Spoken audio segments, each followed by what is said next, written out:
दोस्तों नमस्कार, मैं आप सभी का स्वागत है।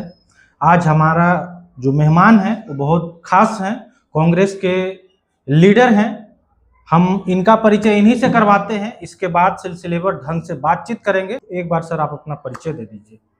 जी, जय भीम, नमस्कार। इस चैनल के माध्यम से देख रहे हमारे सभी साथियों को मैं अशोक कुमार प्रियदर्शी, बिहार प्रदेश कांग्रेस कमेटी के एससी डिपार्टमेंट में उपाध्यक्ष और कई जिले के प्रभारी के रूप में मैं कार्यरत हूँ अभी। आप राजनीति में कब से आए? बड़ा बेहतरीन सवाल शुरुआत में ही आपने रखा। देखिए, राजनीति में जो सामाजिक परिवेश की राजनीति है, छात्र जीवन से, जब मैं छात्र जीवन में था उसी समय से विद्यालय, महाविद्यालय में छोटी छोटी समस्याओं को लेकर के वहाँ डीन से मिलना, एचओडी से मिलना, संबंधित लोगों से मिलना, स्टूडेंट के समस्याओं को लेकर के, छोटी छोटी बातों को लेकर के जो समस्याएं होती थी हम जुड़ते जाते थे।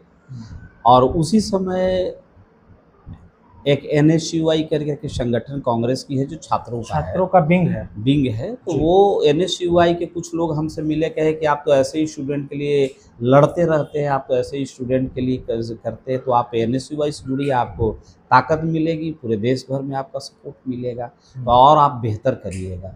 पता नहीं ऐसे ही छात्र जीवन से राजनीति से जुड़ाव हो गई और ये कह लीजिए कि 30 वर्षों का सफ़र मैं आपके सामने बैठ रहा हूँ। तो आपने कांग्रेस ही क्यों चुना? और भी बहुत सारा पार्टी था, फिर कांग्रेस ही क्यों? दरअसल जिस समय हमारा पदार्पण हुआ था उस समय देश में मुख्यतः 2 ही पार्टियों की चर्चाएं होती थी।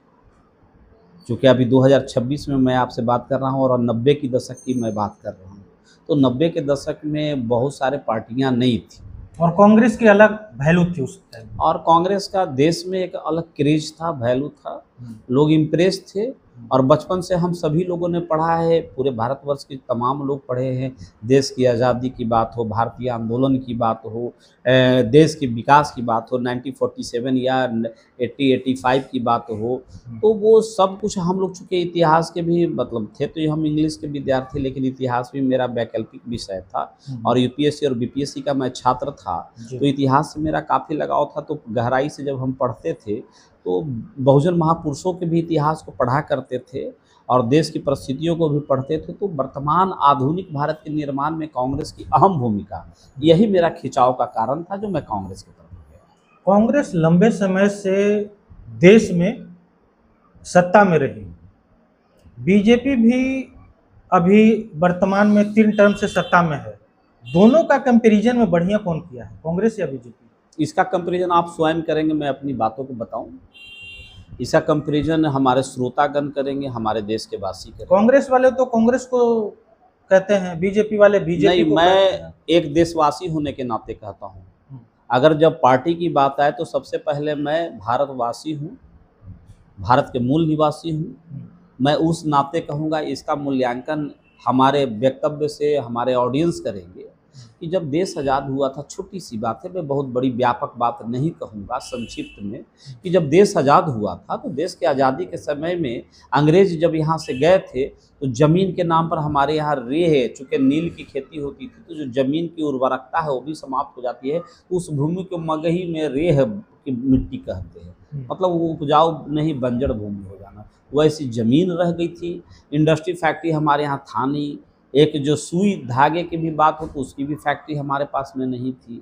ये उस समय के तत्कालीन जो नेता थे, जो आज़ादी के दीवाने जो लोग थे, वो किसी जाति धर्म से नहीं जुटे थे। उनके अंदर में ये एक बात की जोश था, जुनून था कि मेरा भारत वर्षों के बाद एक गुलामी से आज़ाद हुआ है, तो इसके निर्माण में भी हमें कुछ करना होगा। तो उस समय रशिया और भी कई ऐसे देश, सबसे बढ़ करके हम रूस की बात करते हैं, सोवियत संघ रूस की बात करते हैं, उसने बहुत सपोर्ट किया तत्कालीन भारत के नेताओं को, भारत को मैंने किया, नेताओं को नहीं, व्यक्ति को नहीं, देश को उन्होंने किया। तो उस समय बहुत सारी इंडस्ट्री कंपनी, आज सेल, भेल, टाटा, बोकारो, जमशेदपुर, मुंगेर, सिंदरी, बहुत सारे कंपनियों पूरे देश में हम लोग भूगोल में पढ़ते थे या अन्य किताबों में, बच्चे के किताबों में पढ़ते थे, तब तो प्राइवेट स्कूल का का प्राइवेटाइजेशन उतना नहीं था हम लोग के स्टूडेंट के टाइम में, तो हम लोग किताबों में पढ़ते थे तो त्रिभुजाकार, गोलाकार, चरकूट आकार का मैप पे नक्शा बना रहता था, उस पर पढ़ते थे कि यहाँ इंडस्ट्री है, यहाँ फैक्ट्री है, यहाँ ये है, यहाँ वो है। वो चीज़ हम लोग पढ़ा करते थे तो पता चलता था कि वो कहाँ से बना।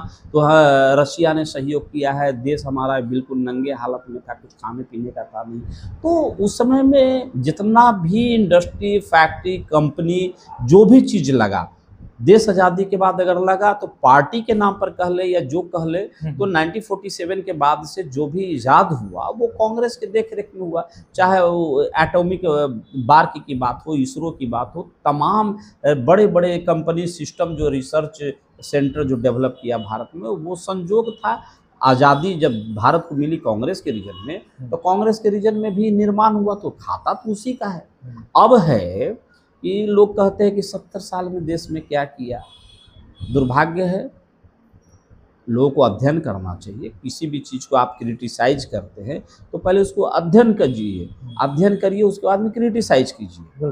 तो जब हमारे देश में कोई इंफ्रास्ट्रक्चर नहीं था, कोई हमारे पास में सिस्टम नहीं था, कोई एजुकेशन सिस्टम नहीं था, कोई हेल्थ सिस्टम नहीं था, कोई कॉन्स्टिट्यूशन नहीं था हमारे पास में। कॉन्स्टिट्यूशन भी निर्माण हुआ तो उसमें भी बाबा साहब भीमराव अंबेडकर का देन था, वह भी कांग्रेस के सारे टीम के साथ मिलकर उन्होंने काम किया था। तो निश्चित तौर पर कही कि भारत का आत्मा जो संविधान है, तो संविधान से लेकर के सिस्टम तक बनाने का काम तो शुरुआती में कोई भी होता पार्टी तो करता, तो कांग्रेस के खाते में गया, कांग्रेस ने किया। लेकिन जो करता है तो उसमें कुछ धीरे धीरे धीरे धीरे त्रुटियां हो जाती है। आप हम पर्दे के पीछे बैठे हैं, कैमरे के सामने बैठे हैं, लाइट के सामने बैठे हैं, सिस्टम धीरे धीरे धीरे धीरे वो क्रैप्ट होता है, मतलब धीरे धीरे वो पुराना होता है, उसमें बहुत सारा चीज़ रद्दो बदल होता है, चेंजेस होते हैं। तो कांग्रेस में भी धीरे धीरे खामियां आई। मैं माइक के सामने, मैं कैमरे के सामने पूरे दिलेरी के साथ पूरे हिंदुस्तान के लोगों को मैं कह रहा हूँ मैं कांग्रेसी हूँ, और कांग्रेस के अंदर बिचौलिया और स्लीपर सेल्स की भरमार हो गई। जो राजे रजवाड़े के समय में जो अंग्रेजों के मुखबिरी किया करते थे, जो उनकी चाटुकारिता किया करते थे, देश आज़ादी होने के बाद सेंटीमेंट में वो यहाँ के जो नेता लोग थे उन लोगों को अपना अधिग्रहण किए, यानी कि भूमि अधिग्रहण, ये बहुत सारा चीज़ सरदार वल्लभ भाई पटेल के देख रेख में देश जब सारे राजे रजवाड़ाओं ने जब दान किया या मन मजबूरी उन्होंने किया, चाहे शौकिया किया, तो लोगों ने कमिटमेंट भी किया कि भाई कम से कम संवैधानिक स्तर पर हमें भी जनप्रतिनिधि होने का अधिकार है। तो अपना रसूख के हिसाब से लोग सांसद बने, मंत्री बने, और उनका चोरपनी जो है गया नहीं। तो जिन लोगों ने ईमानदारी से काम किया, अगर आपके 4 बेटे हैं, अगर एक बेटा चोर निकल गया तो पूरा खानदान की गाली। तो हमारे यहाँ जो स्लीपर सेल्स या वैसे जो लोग आ गए थे, जो चोर थे, बेईमान थे, जो अंग्रेजों को मुखबिरी करते थे, जो चाटुकारिता करते थे, और देश के भारत के जो निवासी थे उनके अत्याचार में उनके सहभागिता अंग्रेजों को देते थे और उनको बदले में पारितोषिक मिलता था। तो वो लक्षण और बाई तो जाता नहीं, आदत जाता नहीं है। वो जब सत्ता में आए तो वहाँ भी चोर दरवाजा खोल लिया। अब कांग्रेस की पूरी बदनामी भद पिटने लगी धीरे धीरे कि भाई कांग्रेस तो लोगों को खून चूस रहा है। खून चूसने वाला कौन आ गया था? वही कीड़ा, वही पैरासाइट, वही सिस्टम इसमें इन्वॉल्व हुआ और ऐसे बैक्टीरिया वायरस आया। उसके बाद में पूरे कांग्रेस के सिस्टम को, सिनेरियो को धीरे धीरे भंग करने लगा। पुराना हो गया था, जर्जर होने लगा उनके वजह से। लेकिन कांग्रेस एक इतनी मजबूत सिस्टम थी। लेकिन उसके बाद में फिर आता कौन है? अभी आपने कहा कि भाजपा। बिल्कुल, भाजपा आती है तो भाजपा को लाया किसने? जिसको वहाँ जो लोकतंत्र के जो कांग्रेस में लोग बैठे थे, जो वास्तविक देश के आज़ादी के लोग बैठे थे, वो सर्व धर्म संभाव के लोग थे, सभी जाति वर्ग के लोग थे, सभी धर्म के लोग थे। लेकिन यहाँ अपने आप को मनुवाद, मैं ये शब्द को मैं बोल रहा हूँ माइक के सामने कांग्रेसी होने के नाते बोल रहा हूँ कि मनुवाद और ब्राह्मणवाद के जड़वत स्थिति को, मेरी बातों को समझिएगा, मैं किसी ब्राह्मण को गाली नहीं दे रहा हूँ। जो जड़वत स्थिति, जैसे मान लिया जाए कि राजा राम मोहन राय हों या दयानंद सरस्वती हो, ऐसे बहुत सारे लोग, गोविंद रानाडे हुए, तो इधर एवी रामास्वामी पेरियार हुए, गाडगे हुए, बहुत फुले हुए, अम्बेडकर हुए, इन्होंने सामाजिक परिवर्तन में साथ दिया, क्योंकि कुछ कुरीतियां थी, कुछ पाखंड था, कुछ अंधविश्वास था। तो उस वजह से जो मनुवाद का जो विरोध हम भी करते हैं, तो कुरीतियों का विरोध करते हैं। तो वो कुरीतियां व्याप्त थी, वही कुरीतियां के जड़वत करने वाले जो लोग थे, उसके जो पोषक थे, उन लोगों ने कहा कि नहीं, ये भारत जो है हिंदू राष्ट्र होना चाहिए। हिंदू राष्ट्र क्या होता है भाई? अब मुस्लिम राष्ट्र क्या होता है? संविधान के मुताबिक तो ये धर्मनिरपेक्ष राज्य है। ये धर्मनिरपेक्ष राष्ट्र है, तो उन लोगों ने कहा कि नहीं, ये हिंदू राष्ट्र होना चाहिए। एक पैमाना बनाया, एक वर्ग तैयार किया, लोगों को माइंड को जो है कि वो मोटिवेट कर करके एक दूसरे रेस में ले गया। कहा कि नहीं, ये तो मुसलमानों का देश है, बौद्धिस्टों का देश है, जैन का देश है, या पारसी का देश बन जाएगा, दूसरे धर्म का हो जाएगा, भारत को शुद्ध रूप से हिंदूवादी राष्ट्र रहने दीजिए। ये कह कर के व्यक्ति को व्यक्ति से लड़ाया, जाति धर्म के नाम पर उन्माद फैलाया, और भारतीय जनता पार्टी के नाम के रूप में एक बड़ी शक्ति पैदा लिया भारत में।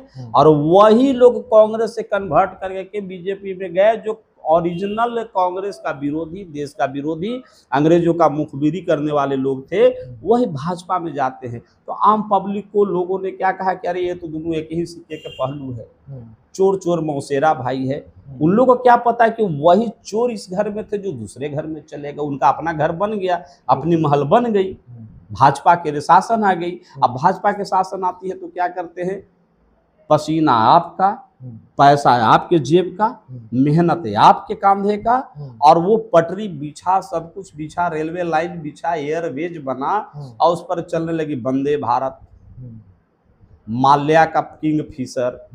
तो बताइए कि सड़क से लेकर के बड़े बड़े बने एक्सपोर्ट इंपोर्ट का जो गाड़ियां चलने लगी, ट्रेन चलने लगे, एरोप्लेन चलने लगे, और धीरे धीरे धीरे धीरे उसको हायर कर लिया, निजी कंपनियों को दे दिया गया। उसको बनाया किसने?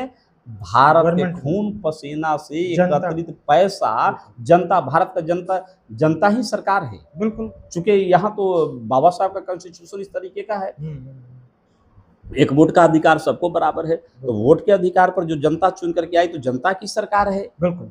और यहाँ जो है, अब देखा कि जनता की सरकार में तो हमको नोचने का मौका मिलेगा नहीं, खसोटने का मौका मिलेगा नहीं।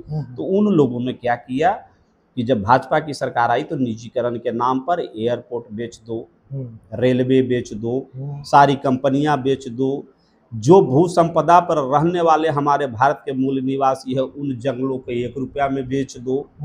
जहां अगर कोई सुरक्षित द्वीप है, अंडमान निकोबार हो, चाहे तमाम वैसे विरासत है जो प्रकृति के लिए, नेचर के लिए उस संयोजने की जरूरत है, उसको भी बड़े बड़े कंपनियों से बेच दो। तो बात आ गई कि भाई ईस्ट इंडिया कंपनी वाली एक तरह से आरोप लगा रहे हैं बीजेपी के ऊपर कि जिस तरह से वो प्राइवेटाइज कर रही है, क्या आपके सरकार ने प्राइवेटाइज नहीं किया है? आप उदाहरण दीजिए कि कौन सा जनता के सिस्टम को बर्बाद करने का काम किया। मैं पार्टी की पूंजीपति तो आपके शासनकाल में भी थे ना, पैरेलल तो बना के आप भी चल रहे थे। पूंजीपति तो आप तो सुनते थे कि टाटा का भी आपने नाम सुना होगा, टाटा का नाम सुना होगा, डालमिया का नाम सुना होगा, उस समय अडानी अंबानी का नाम नहीं सुना होगा। आज भी टाटा है धरती पर। टाटा के बारे में उंगली क्यों नहीं उठता है, काहे नहीं कहता है कि देश का बिचौलिया है, क्यों नहीं कहता? क्योंकि सरकार के साथ उसका कॉम्बिनेशन वैसा नहीं है। तो सरकार के साथ कॉम्बिनेशन नहीं है तो कल तो वो सरकार के साथ कॉम्बिनेशन में था। बहुत सारी भारत की वैसी कंपनियां थी जो रसिया के साथ मिलकर के देश के निर्माण में लगा था। तो क्या जनता को यह पता नहीं है कि कौन सी कंपनियां? पूंजीपति होते हैं, कंपनी होती है, इंडस्ट्री होती है, उसके संचालक होते हैं, एक लूट तंत्र की कंपनी होती है। अडानी और अंबानी को जिस तरीके से निजीकरण के नाम पर बेचा जा रहा है, क्या कभी आपने सुना है? नहीं सुना है। उम्र के हिसाब से आप अध्ययन कीजिए। हम अपने देशवासियों से कहना चाहते हैं कि ज़्यादा पढ़ने की जरूरत नहीं, 1947 से अभी तक का 100 बरस का इतिहास पढ़ लीजिए, 5000 के इतिहास में जाने की जरूरत नहीं पड़ेगी। तो भाजपा देश के लिए शुरू से अंग्रेजों के साथ मिलकर के चाटुकारिता कर करके के देश को लूटने का काम किया था। वो भाजपा के वही पूर्वज देश में इस्लामिक सिस्टम को लाने का काम किया। अब हम थोड़ा सा और पीछे जाए, 200 की बात कर रहे हैं तो 300 मुगलों को आने का न्योता किसने दिया था? जो शासक था उस टाइम। किसने दिया था यह प्रश्न है। अगर प्रश्न समझ में नहीं आता है तो हमारे दर्शक बंधु इतिहास का पन्ना खोल के देखिए। गोदी मीडिया को देखना छोड़िए, गोदी मीडिया पर प्रोपेगेंडा उठाया जाता है। आप बताइए कि जब भारत में, अब हम चले जाएंगे फिर आर्य सभ्यता में तो फिर और किरकिरी हो जाएगी बात को। तो देश को हमेशा नीलाम और बर्बाद करने वाले कुछ खास तबका था। देश की मिट्टी में वो मामला नहीं था, देश की विरासत में वो मामला नहीं था। कुछ खास तबका है जिसकी वंश निरंतर चल रहा है और आगे भी चलता रहेगा। उसका काम यही है, लूट तंत्र और सत्ता सियासत में बना रहना, अपना आधिपत्य को बनाए रखना। कालखंड में 1000 साल पहले भी था, 2000 साल पहले भी था, 500 साल पहले भी था और आज भी है। तो बात है कि कांग्रेस और बीजेपी के पर आपने जो सवाल किया कि बीजेपी और कांग्रेस, ये अनुभव करने का, अध्ययन करने का, ये सब सारी बातें हैं और गोदी मीडिया के दुष्प्रचार का परिणाम है कि आज इतिहास में बहुत कुछ तोड़ मरोड़ करके पेश किया जा रहा है।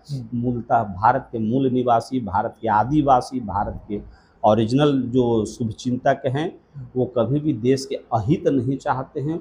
उनको बहुत जल्दी पैसा बना करके लूटने का नहीं है। जिनको अपना सिस्टम है वो लूटते करते। अच्छा, कांग्रेस का जब तक मैंने आरएसएस का कांग्रेस को साथ था तब तक कांग्रेस सही थी। इसके बाद जैसे ही आरएसएस का साथ छूटा तो बीजेपी को सपोर्ट करने लगा और बीजेपी जो है धीरे धीरे बूस्ट करने लगा, आज सत्ता में है।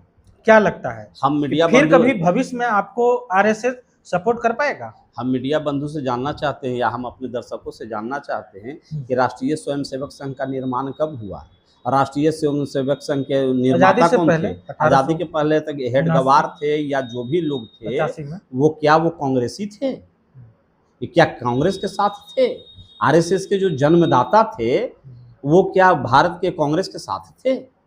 आप थोड़ा सा इतिहास को अध्ययन कीजिए। गोदी मीडिया ने रूमर फैलाया लेकिन ये तो सच है ना कि कांग्रेस का भी, आरएसएस का भी समर्थन आपको मिलता रहा था? कदापि नहीं, शुरू से अंत तक कभी नहीं। लोगों ने बीच में अपनी सत्ता को पाने के लिए ये बातों को लोग, जैसे देखिए बीच में एक आया था जेपी मूवमेंट, बहुत बड़ी आंदोलन थी। जयप्रकाश नारायण जी भी कांग्रेसी थे। बाद में कुछ मामलों को लेकर के वो खिन्नता वाली बात कहते तो उन्होंने कहा था कि आरएसएस का प्रभाव कांग्रेस पर गहराता जा रहा है। अब बात को देखिए कैसे तोड़ा जाता है। कुछ नेता लोग जो कांग्रेसी थे या कांग्रेस के विचारधारा में जब परिवर्तन आने लगा था तो उन लोगों ने संकेत किया कि आरएसएस नामक एक जो सिस्टम है वो षड्यंत्र करके कांग्रेस पर हावी हो रहा है और कांग्रेस को अपने अंदर में ले रहा है।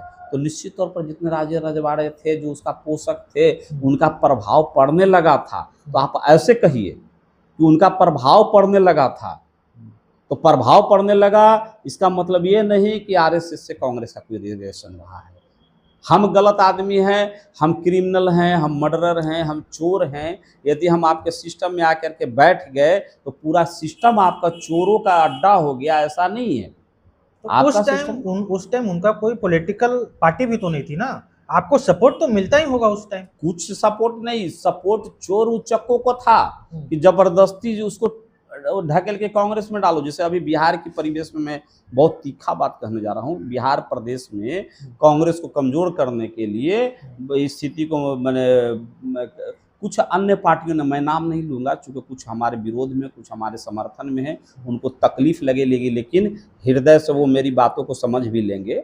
मामला क्या है कि कुछ लोगों ने स्लीपर से उसको इंटर किया किसी दूसरे दरवाजे से कि चल जाओ ना कांग्रेस में जाकर तो वहाँ तुम अपना कमान संभाल लो। इतना प्रोटेक्ट किया गया, इतना पैसा दिया गया, कांग्रेस में इन कर गए और वो अपने पैसे के बदौलत, अपने सिस्टम के बदौलत यहाँ धीरे धीरे हावी हो गए और पूरे कांग्रेस को अपने उंगली पे नचाने का प्रयास करना लग गया। लोग यहाँ जो आम आवाम थे कहेंगे तो कांग्रेसी भी तो अब दूषित हो गया, चूँकि उसमें वही लोग आ गए जो पहले उधर के लोग थे और उसको भी अधिग्रहण कर रहा है। ये चूक थी कांग्रेस की सदैव। आज भी अगर इस चीज़ को, राहुल गांधी हमेशा विरोध कर रहे हैं। राहुल गांधी ने अपने अध्यक्षीय पद को उन्होंने त्याग दे दिया जब उनको पता चला, जब वो परिपक्व हो गए थे तो भाई खानदानी बिल्कुल। राजनीतिज्ञ, लेकिन जब उनको राजनीति की भारत की ओरिजिनल समझ में आया कि भारत के अंदर हो क्या रहा है, कांग्रेस के अंदर हो क्या रहा है, जब उन्होंने समझा कि अरे सारा क्रिमिनल भाजपा का जितना क्रिमिनल है या अन्य पार्टी के जो क्रिमिनल है, जो देश को खोखला करने वाले हैं, वो हमारे कांग्रेस में आके बैठे, हम तो कुछ कर ही नहीं सकते। कुछ बोलते थे तो उन्हीं के खिलाफ मामला होती थी, उन्होंने अध्यक्ष पद को इस्तीफा दे दिया। सोनिया गांधी प्रधानमंत्री बनने की सारी सिस्टम आ गई थी, वो प्रधानमंत्री नहीं बनी। लोगों को पता हो गया था कि इसके अंदर आरएसएस का प्रभाव पड़ गया। तो आप ऐसे कहिए कि आरएसएस का प्रभाव पड़ गया, आप ऐसे कर रहे हैं कि आरएसएस मैंने कांग्रेस और कांग्रेस मैंने आरएसएस नहीं, आरएसएस वाले ने बड़ा सिस्टमेटिक तरीके से इंजेक्ट किया कांग्रेस में लोगों को। अच्छा। और वो इंजेक्ट करने के बाद में जो उसने अपना जो रूप, जो विकराल रूप दिखाया, तो लोगों को, देखने वालों को ऐसा प्रतीत होने लगा कि अरे ये तो भाजपा है कि कांग्रेस है, ये आरएसएस का समर्थित कांग्रेस है या कांग्रेस है। राहुल गांधी फिर उसके बाद में डटे, बीच में परिस्थितियां खराब हुई थी, पूरे भारतवर्ष का उन्होंने दौरा करना शुरू किया, पार्लियामेंट से उनका संसदीय छीन लिया गया, देश में वो कहे कि चलो मेरा पूरा भारत भूमि हमारी है, भारत का यात्रा किया। और आज आप देखिए कि भाजपा के खिलाफ, भाजपा एक बहुत अंग्रेजों से के शासन काल से भी कड़ा शासन कर रहा है। यहाँ भ्रष्टाचार, बेरोजगार, माने महंगाई, जितनी सारी जो कुरीतियाँ जो व्याप्त हो गई है आज देश के अंदर में, इतनी विस्फोटक स्थिति है। पुलिस माने पब्लिक को मार रही है, पब्लिक खदेड़ रही है पुलिस को, पुलिस कौन मेरा भाई, पब्लिक कौन मैं, यानी हम आपस में गुत्थम गुत्थी कर रहे हैं। और देश के संविधान के साथ खिलवाड़ करने वाले लोग विदेशों में मकान रिहायशी लेकर के बैठे पड़े हैं। यहाँ गृह युद्ध भी होगा तो अंग्रेजों की तरह झोला उठाने वाले चले जाएंगे झोला उठा के, और यहाँ जुम्बिश की तरह, नरपिशाचों की तरह हम आप आपस में लड़ते रह जाएंगे भारत के लोग। यहाँ भूखमरी, गरीबी इसी हिसाब से बेहिसाब से जाएगा कि किसी के नए पीढ़ी आने वाला नस्ल बचेगा नहीं, कितना पढ़ ले, कितना धन बचा ले, सब लूटपाट में चला जाएगा। और वही बीजेपी के जो लोग हैं वो विदेशों में जाकर के अपने सही वंशों के साथ जाकर के अपने सही देश में जाकर के बस जाएंगे, और यहाँ फिर हम लोग आपस में लड़ते झगड़ते रह जाएंगे। तो भाजपा को अगर नापाक इरादे से देश को अभी भी बचाया जा सकता है। मैं आपके चैनल के माध्यम से मैं लोगों से हाथ जोड़ करके विनती करूंगा कि आने वाले नस्ल को, आने वाले पीढ़ी को, आने वाले अपने वंश को यदि बचाना चाहते हैं, तो भाजपा की कुरीतियों से यदि बचाना चाहते हैं, उसके प्रभाव से बचाना चाहते हैं, तो भाजपा को उखाड़ फेंकने के लिए एकमात्र देश की शक्ति और एकमात्र योद्धा अगर कोई लड़ रहा है अकेले, तो वो राहुल गांधी और कांग्रेस पार्टी लड़ रही है। इसमें कहीं कोई शक है तो आप देश के लोग हमसे बात कर सकते हैं। आपके नेता हैं जूनियर खड़गे, उन्होंने आरएसएस पे बहुत कड़ा माने प्रहार किया है। वो कह रहे हैं अपने प्रदेश में आरएसएस के लिए एक नियम बनाना चाह रहे हैं। वो कह रहे हैं कि अगर यहाँ आपका रजिस्ट्रेशन नहीं रहेगा तो यहाँ पे नहीं चलने दूंगा। इसको आप किस रूप में देखते हैं? कौन जूनियर खड़गे? वो प्रियंक खड़गे, केरल वाले खड़गे। देखिए, गृह मंत्री हैं आपके। हाँ, इस विषय पर मुझे बहुत कुछ अध्ययन नहीं है सही तरीके से। अच्छा। इसलिए बिना अध्ययन के, बिना डेटा के,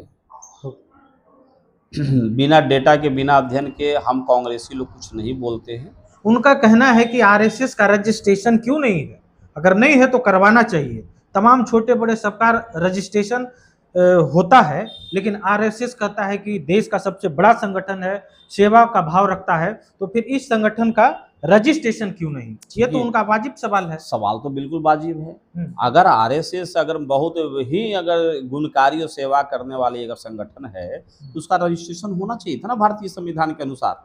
ये तो भारत के संविधान को ही नहीं मानते तो रजिस्ट्रेशन की क्या आवश्यकता है? कल तक तो देश की झंडा को नहीं मानते थे, इनको क्या आवश्यकता है? सब जगह भगवा फहराना चाहते थे, नमस्ते सदा वत्सले मातृभूमि करना चाहते थे, वंदे मातरम की बात ही नहीं करना चाहते थे। तो मामला है उनका कि ठीक ही कर रहे हैं, जब रजिस्ट्रेशन नहीं है तो उनका औचित्य क्या है? सवाल तो वाजिब है। सरकार उनको जो है मोहन भागवत जी जो आरएसएस के प्रमुख हैं, उनको तो Z+ सिक्योरिटी दे रखा है।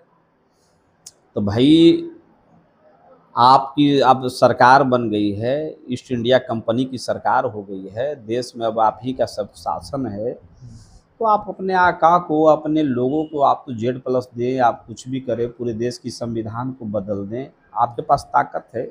आप देख रहे हैं कि न्यायपालिका बड़ा शुद्धता का चीज़ था, लेकिन न्यायपालिका में भी अब शुद्धता नहीं रही। देश की जितनी सारी सिक्योरिटी पॉइंट जो था, जो सिक्योर्ड पॉइंट होता है, उसको भी विदेशी ताकतों के हाथ बेचा जा रहा है। तो ये सब सारा सिस्टम लाया जा रहा है। तो आरएसएस के अगर मोहन भागवत को अगर सिक्योरिटी दिया जा रहा है तो ये बहुत बड़ा आश्चर्य की बात नहीं है।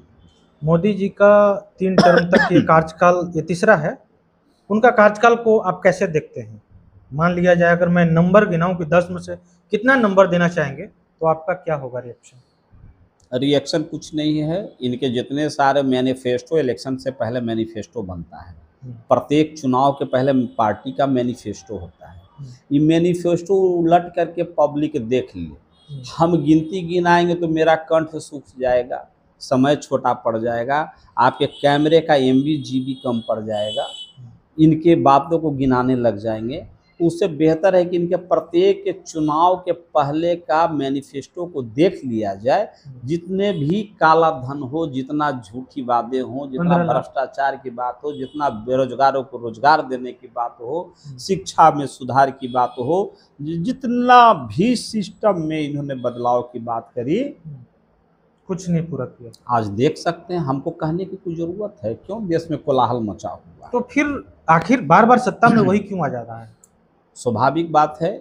अभी बिहार का चुनाव हुआ, एक उदाहरण मैं देता हूं। मैं बिहार का रहने वाला हूं, बिहार का उदाहरण देता हूं। पक्ष हो या विपक्ष हो, योजना का राशि अभी तक आवंटन किसी विधायक को नहीं किया गया। क्यों? 10-10 हजार रुपया पैसा बांटा गया प्रत्येक महिलाओं को चुनाव के समय में। अरबों में वो राशि गया। एक मोहल्ले में अगर कई करोड़ रुपया एक गांव में गया होगा तो पूरे बिहार में आप अनुमान लगाइए कितना अरब रुपया पैसा गया होगा। वो पैसा आया कहाँ से? कोई सड़क पे पेपर और अखबार के तरह कागज तो नहीं बनता है, वो तो नोट मुद्रा, वो तो सरकार के खजाना से खिसका होगा ना। आज योजना, बिहार सरकार का योजना विभाग खाली पड़ा है, योजना में पैसा ही नहीं। जो सरकारी नौकरी करने वाले हैं उनको तो पहले तो पेंशन चला गया भाजपा की सरकार में ही। बिल्कुल। अब जो है कि जो नौकरी कर रहे हैं उनको जो मेडिकल अलाउंस मिलता था वो भी चला गया, 1 जून से वो भी प्रभावी हुआ। जो रेसिडेंशियल अलाउंस मिलना था वो भी समाप्त। पहले छात्रवृत्ति मिला करता था वो भी अब सिस्टम बदल गया। तो कहने का मतलब है कि सब पैसा की कटौती किया जा रहा है, धन संग्रह किया जा रहा है टैक्स के माध्यम से, तरह तरह के टैक्स के माध्यम से। अभी इसके पास पैसा नहीं है, कोई विकास का काम सब बिहार में ठप पड़ा है। तो पूरे देश में इसी तरीके से इन्होंने पूरा पैसा का दुरुपयोग करके सारे पैसा खजाना को खाली कर दिया। यदि अगर आज राहुल गांधी को देश अगर हाथ मिल जाए तो हम समझते हैं कि जिस समय अंग्रेज भारत को दिया था उस समय से भी विकराल स्थिति अभी होगी। जो भी देश के जो नायक बनेंगे, जो प्रधानमंत्री पद पर जाएंगे, सरकार चलाने के लिए जाएंगे, उनके सामने इतनी बड़ी विकट परिस्थितियां होगी, इतनी विकट परिस्थितियां होगी जिसका अंदाजा नहीं लगा सकते। देश अंदर से खोखला हो चुका है, सारा पैसा लूट लिया गया है। अब वो पैसा कहाँ जा रहा है? पब्लिक पर धोखाधड़ी करने के लिए। जो आपने अभी सवाल किया कि आखिर वही क्यों जीत रहा है, तो यहाँ देश जो है भूखा नंगा गरीब हो गया है। तो उसको पैसा के प्रलोभन में, तरह तरह के प्रलोभन में उसको जो है कि अपने पक्ष में किया जा रहा है। प्रशासक वर्ग को भी डरा के, धमका के, न्यायपालिका, कार्यपालिका, विधायिका, मीडिया, सबको उसने खरीद लिया। मीडिया जो कि ईमानदार होते थे, आज देखिए कितना % मीडिया आपके तरह ईमानदारी से चलाने के लिए तैयार है। जो चलाएगा तुरंत ब्लैक लिस्टेड हो जाएगा। आप चलाइए ना, मेरे जैसे लोगों को 10 बार बयान चलाइए, पता चलेगा कि आपका भी चैनल करप्ट हो गया, ब्लैक लिस्टेड हो गया। खोज करके आपको चैनल को ब्लैक लिस्टेड कर दिया जाएगा। आप सच दिखाइए। गोदी मीडिया जो भी दिखा रहा है वो भ्रम फैलाने का दिखा रहा है, उनका खूब चल रहा है। बहुत सारे 2-3 महिलाएं हैं जो दिल्ली में बैठ करके हल्ला कर रही है, मंचों पर बैठ रही है, उनका अरबों खरबों का पैसा उनके खाते में जा रहा है। मैं, आप भी मीडिया मेरे पास बैठे हैं, आपके पास कितना खरबों रुपया पैसा आ रहा है? करोड़ों लाखों रुपया आ रहा है। मामला है कि चारों खंभा लूट लिया गया है, देश के पास कुछ नहीं बचा है। जी, आप बिहार से हैं। बिहार में जो है अभी सम्राट चौधरी जी की सरकार है। सम्राट चौधरी भी योगी मॉडल की तरह बिहार में इनकाउंटर का सिस्टम लाया है।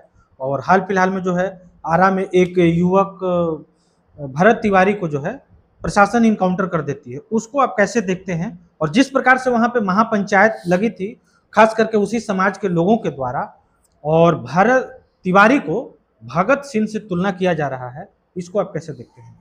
सबका नज़रिया है, भरत तिवारी पर लोग अपने अपने तरीके से बोल रहे हैं, लेकिन मैं बोलूँगा तो थोड़ा सा तीखा मैंने कहने जा रहा हूँ। बिल्कुल बोलिए। मामला क्या है कि भाजपा की सरकार आते ही इनकाउंटर का दौर शुरू हुआ, बिल्कुल।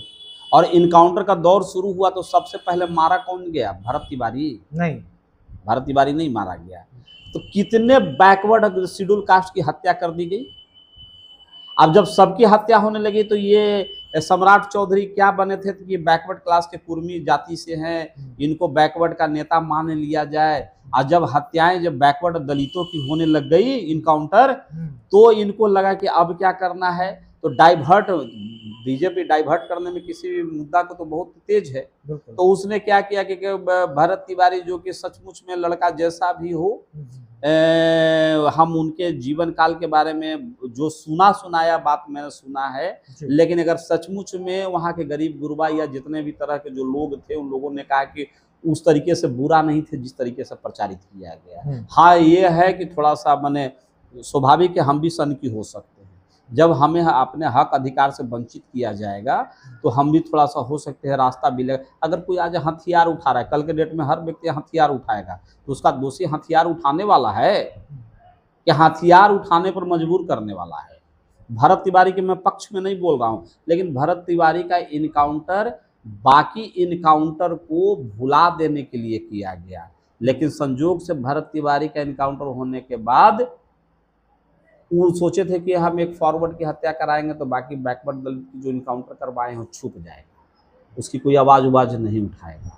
अब वास्तविक बात है कि उसकी आवाज़ उठाने वाला कौन है, कितना है। अभी जहानाबाद जिला में एक सनसनीखेज एक खबर है, अंबेडकर छात्रावास की एक रहने वाली छात्रा के साथ में बलात्कार भी हुआ, हत्या भी हुआ। इसकी पुष्टि यहाँ के एसपी ने भी किया कि बलात्कार 4 पुरुषों का स्पर्म पाया गया। किसी ने सुना? इसे कोई जानता नहीं। एक दिन अखबार में चला कि एक बधार में एक लड़की की हत्या करके गले में फंदा फांसी के साथ में मर गई। किसी ने नहीं सुना, किसी ने सुनाने का जहमत नहीं उठाया, क्योंकि जीतनराम मांझी जी भारत सरकार के कुनबे में बैठे लोगों को दबा दिया कि नहीं, ये सब खबर मत चलाओ। मांझी जाति की, महादलित की एक लड़की की रेप करके नाबालिग को जहानाबाद में हत्या किया जाता है। सनसनीखेज खबर है, ये नहीं चलाया जा रहा है, किसी भी किसी को पता भी नहीं है। उसको जांच करने का विषय किसी की जहमत हिम्मत नहीं हो रही कि उस विषय पर बात करे। हम तो मीडिया के सामने बोल रहे हैं, बता रहे हैं। और भरत तिवारी का जो घटना है, बाकी घटनाओं को भाजपा के अपनी कुरीतियों को छुपाने के लिए किया गया था। लेकिन होता क्या है ना कि कभी कभी बगुला के गले में जो है कि वो क्या टेंगड़ा फंस जाता है, तो भरत तिवारी टेंगरे की तरफ फंस गए। गलती से उन्होंने गलत जगह इनकाउंटर करवाया। आज पूरा फॉरवर्ड वर्ग भी कर रहा है। फॉरवर्ड कोई ऐसा नहीं कि कोई जहरीला व्यक्ति, फॉरवर्ड भारत के निर्माण में उनकी भी अहम भूमिका है। कुछ वैसे लोग तबका है जो कि देश के खोखला करना चाहते हैं, लेकिन सारे सवर्ण वैसे नहीं है। लेकिन उनके पक्ष में जितने लोग आए थे, क्या आपको नहीं लगता है कि वो राजनीति कर रहे हैं? भगत सिंह से तुलना क्यों किया जा रहा है? ये गलत बात है। देखिए, देश के कोई बहुत बड़े बड़े, देखिए होता क्या है ना कि किसी के घर का बेटा अगर थोड़ा सा बाल झाड़ करके या थोड़ा सा तरीके से अगर चलता है, तो कोई फिल्मों का हीरो के बारे में उसके माता पिता कहते हैं कि देखो ना, मेरा बेटा हीरो जैसा लग रहा है, मेरा फलाना ऐसे लग रहा है। कोई किशन कन्हैया जो धार्मिक मान्यता जो मानते हैं, तो कोई कुछ ऐसा होता तो कहते कि एकदम कन्हैया जी की तरह लग रहा है, राम जी की तरह लग रहा है, तो देखो ना साक्षात शंकर की तरह लग रहा है। कह देना ये कौन सी गलत अपराध है? अगर किसी ने कहा कि भगत सिंह, इसका मतलब है कि उन्होंने अत्याचार के खिलाफ आंदोलन किया था। इसका मतलब नहीं कि भरत तिवारी को भगत सिंह कहा जा रहा है। तुलना करना, कोई भी किसी से तुलना करता है तो तुलना करना कोई गलत बात है? एक युग पुरुष से, एक योद्धा से अगर तुलना किया ही गया, गलत नहीं है। लेकिन हाँ, गलत कहाँ है? सिस्टम करप्ट हो गया है, उन्होंने हथियार उठा लिया। यहाँ का पूरा अंधा बहिरा सरकार हो गई है। मैं नहीं कहता हूँ कि सब कोई हथियार उठा लो। हमारे यहाँ कांग्रेस में एक नरम दल भी थे, गरम दल भी थे। तो गरम दल वाले का विरोध नरम दल वाले करते थे, नरम दल वाले गरम दल का विरोध करते थे। तो हम कांग्रेस के लोग हैं, हम भगत सिंह को भी पूजते हैं, हम महात्मा गांधी को भी पूजते हैं, सुभाष चंद्र बोस को भी मानते हैं और बाबा साहब भीमराव अंबेडकर को भी मानते हैं। एक तरफ पिस्तौल की भी बात किया गया हमारे देश में, अगर सुभाष चंद्र बोस ने परिस्थितियों में किया, तो दूसरी तरफ कलम के बल पे बाबा साहब ने भी सिस्टम को चलाने का काम किया। तो हम तो भाई उस सिस्टम के साथ चलने वाले योद्धाओं को मानते। केंद्रीय मंत्री है जीतन राम मांझी, वो तो खुलेआम कह रहे हैं कि जो भी इनकाउंटर हुआ सही हुआ, अपराधी को उसी टाइप से सजा मिलनी चाहिए। जीतन राम मांझी एक मानसिक दिवालियापन के शिकार व्यक्ति हैं, बुजुर्ग हो गए हैं, गार्जियन हैं। उनका भी जन्म कांग्रेस से ही हुआ था। जब वो छात्र जीवन में, नौकरी जीवन में जब उन्होंने नौकरी प्राप्त किया तो कांग्रेस के बदौलत नौकरी प्राप्त किया था। पढ़े लिखे मुसहर होकर करके तो वो भी कांग्रेस के बदौलत पढ़ा लिखा। अगर उनको कलम का पावर मिला तो बाबा साहब की वजह से मिला, लेकिन ना तो उनको कांग्रेस याद है, ना बाबा साहब का पेन याद है, ना तो अपने जाति समाज के लोग याद है। सबसे ज़्यादा अगर कोई प्रताड़ित है, मानवर कांसीराम साहब का भी एक जन्म हुआ था किसी युग में, तो चमारों को बौद्धिक स्तर पर उन्होंने बहुत ही डेवलप किए थे। रामविलास पासवान भी जन्मे थे, तो कम से कम पासवान समुदाय के लोग उन्होंने भी मानसिक तौर पर सुदृढ़ किया था। हम कहते हैं कि मांझी समाज में जीतन राम मांझी कितने लोगों को मांझी बनाया अपने लायक। चमारों को तो कांसीराम ने बहुत चमार पैदा कर दिया, देश में IAS IPS डॉक्टर इंजीनियर क्या क्या नहीं बना दिया। रामविलास पासवान कितने दुसाधों को तार दिया, कितने चौधरी, कितने रजक हैं जो सब आज आसीन हैं। लेकिन यहाँ मांझी के साथ में ऐसा क्या है?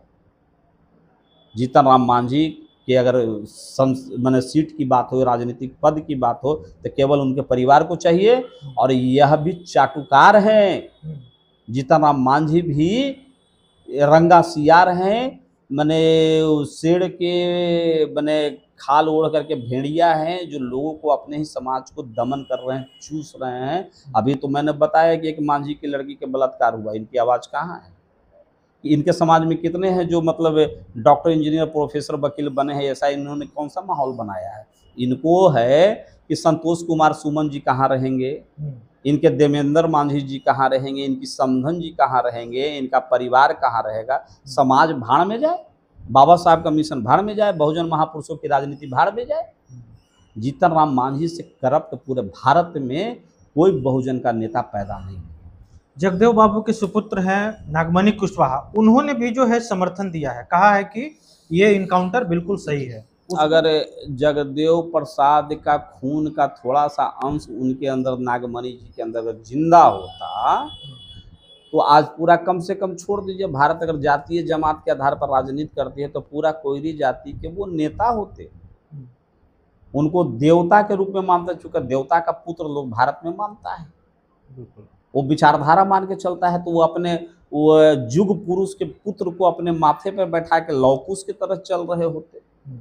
कहाँ है उपेंद्र कुशवाहा? तो उनसे काफ़ी आगे, भले ही वो अपोजिशन में हो, भले ही वो जो राजनीति कर रहे हो, लेकिन उपेंद्र कुशवाहा के पैर का धोबन भी नागमणि है।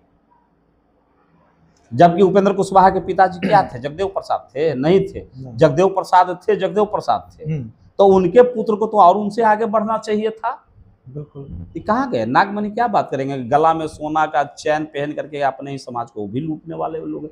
आपको ऐसे ऐसे लुटेरों का नाम हमसे बुलवाइएगा मीडिया पर, तो उनका बेवजह हम जैसे लोग नाम का उजागर करके उनको हम नहीं चाहते कि ऐसे लोगों का नाम के हम कुछ बात कर सकते।